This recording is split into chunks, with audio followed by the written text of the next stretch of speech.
বেয়া আইনি ঘোষণা কৰা হৈছে। এয়াহে আপোনালোক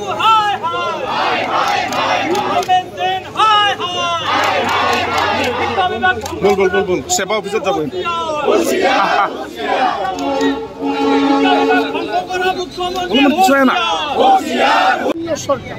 আৰু অসমৰ লাখ লাখ ল'ৰা ছোৱালীৰ জীৱনক লৈ তেওঁলোকে হেতালি খেলিছে।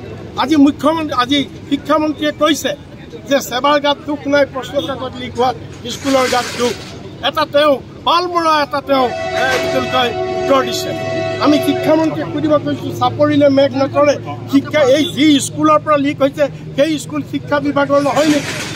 গতিকে সামগ্ৰিকভাৱে সেৱাৰ পৰাই লিক হওক, শিক্ষা স্কুলৰ পৰাই লিক হওক, ইয়াৰ বাবে জগৰীয়া শিক্ষা বিভাগ, ইয়াৰ বাবে জগৰীয়া শিক্ষামন্ত্ৰীয়ে ইয়াৰ দায় সাৰিব নোৱাৰিব। চাপৰিলে মেঘ নতৰে।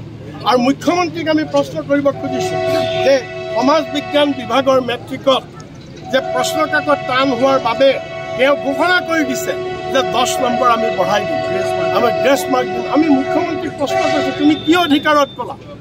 তুমি শিক্ষা বিভাগ, তুমি কি অধিকাৰত? তুমি কোন মুখ্যমন্ত্ৰী কোন 10 নম্বৰ বঢ়াই দিবৰ কাৰণে? তোমাৰ অনুগ্ৰহত ল'ৰা ছোৱালীয়ে পৰীক্ষা দিয়া নাই নহয়। এটা ছিষ্টেম, এটা শিক্ষা বিভাগ আছে, এখন আইন আছে, এখন বোৰ্ড আছে, তাত বিশিষ্ট শিক্ষাবিদসকল আছে। তেওঁলোকে এইটো সিদ্ধান্ত ল'ব। চমক সৃষ্টি কৰিবৰ বাবে তুমি ঘোষণা কৰি দিছা যে এইবিলাক হৈছে এটা তুগলকি কাৰবাৰ, এইবিলাক হৈছে এটা অৰাজক শিক্ষা বিভাগত।